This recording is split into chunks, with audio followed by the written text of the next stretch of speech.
move. Don't move. Don't move. Don't move. Stop. Stop.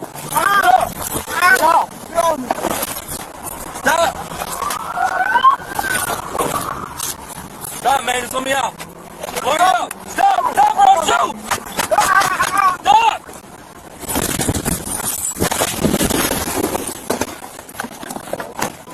Shots fired. Shots fired. Shots fired. Don't move. Don't move. 512. Don't fucking move.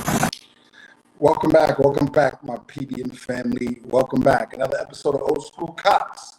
You got a two-man unit tonight. I got the OG, Ted Golden. He was a former Memphis City Police. He did really well as a street cop. He did so good. He took his talent to the federal level, became a DA agent, and did it nationwide. So I always love having my OG, who's been doing police work when I was in junior high school trying to make the varsity team.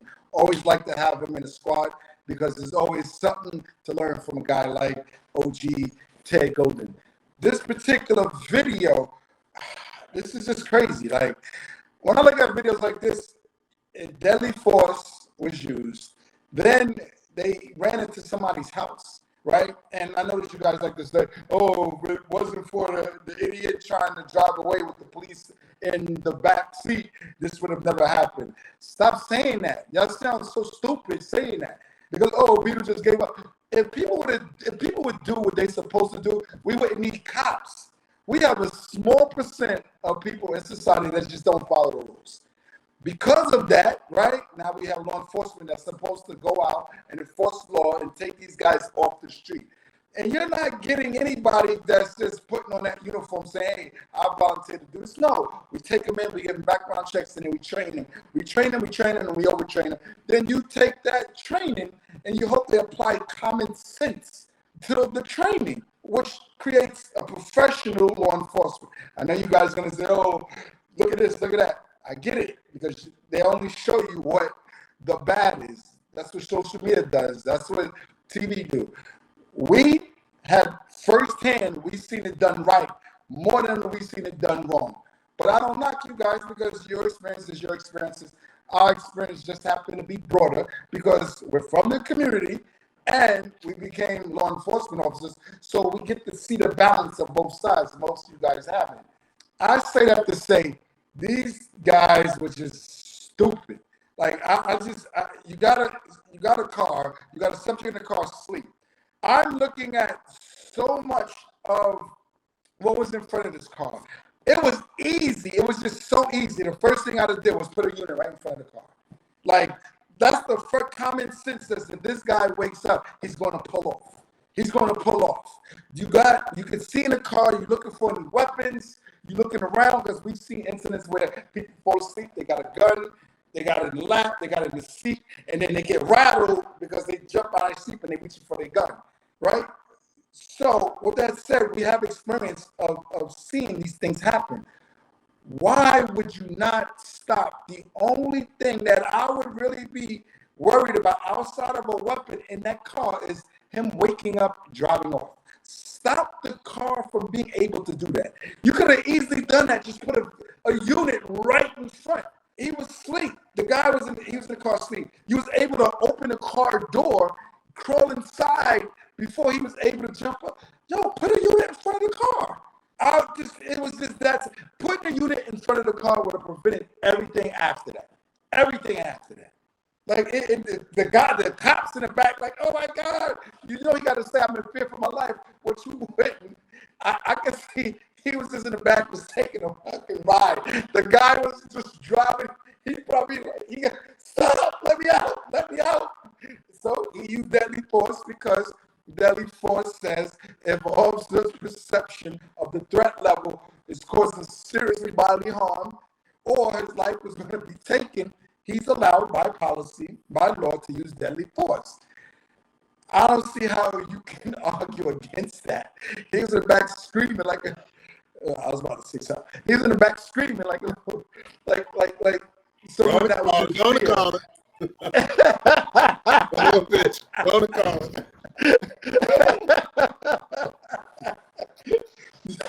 So what does he do? He starts shooting them using deadly force. Then he crashes into somebody's house. Preventable. So my question to you, OG, right? When we look at a lot of these videos and we see and we critique law enforcement because we've done the job, we've done it well, we've done it for a long time. We have accolades showing that we know what we're talking about, right? When especially we come down to use of force. Leading up to the time he applied deadly force, the officers was wrong because of the tactics that led up to the deadly force. How do you, and it really irks me when I see deadly force used, but when you look at how you got to the use of deadly force, it was all wrong. It's like officers, and they used to do that when I was coming on. They'll stand in front of the car, turn the car off, and the person tries to go around them and they start shooting in the windshield. Oh, you're going to hit me. The training that I received, you do not stand in front of a car. You lose. It's hands down, you lose. You cannot stop a vehicle, right? So what you're doing is creating a deadly force incident. So when you create the deadly force incident, and then the criteria meets policy, should it really be justified or not? Okay, so let's call a spade a spade. They're going to shape the policy to fit the situation because the overall intent is to CYA, cover your ass. And that's just the way it is. They're going to figure out a way to word the information on what happened to justify the person taking the action that was taken. But let's call a spade a spade. This is stupid. This is a game. They're playing with this man. They're sneaking up on him. They know he's in a stolen vehicle. And just like you said, Joe, it's tactics. What could we do to minimize the possibility that this guy is going to get up and drive his car off? You block him in. You rap on the window. If you don't want to rap on the window, break the window, but do something to get his attention. You know, I pulled folks out of car windows before. It can happen. It's not that difficult to do. Because once you get pulled at the head goes with the body, and the body will follow. Yes, so true. And I disagree with the tactic to go into the back of the car. You know, no. You block this guy in. You break the window if you have to. But you definitely don't play games because in this situation, the cop ended up losing. You're in the back seat of a car being driven by a guy who's stolen, right? And the only thing you can do is shoot him, bust him upside his head, put a chokehold on him, you know, pistol in his ear, say, "You better stop this car, I'm gonna shoot you," you know, that kind of thing. Because he's gonna come to the realization he's in a bad situation. But you don't put yourself in a position to have to use deadly force on the circumstances involving a stolen car. It's not one of those criterion, Joe. Now, if you use the car to run me over or intentionally to evade capture, then you justify it. But you're in the back seat. You voluntarily in the back seat of the car. You put yourself in this position. It's like you in the girl's house and mama came home and now you gotta hide in the closet naked, because you don't want to get caught. It don't make no sense, you know. Hey, yo, somebody sent me this clip. When I looked at this clip, I said, Reno 911, the naked gun, like it's a clip, like it can't be real, like this, like you can't make this stuff up, Joe.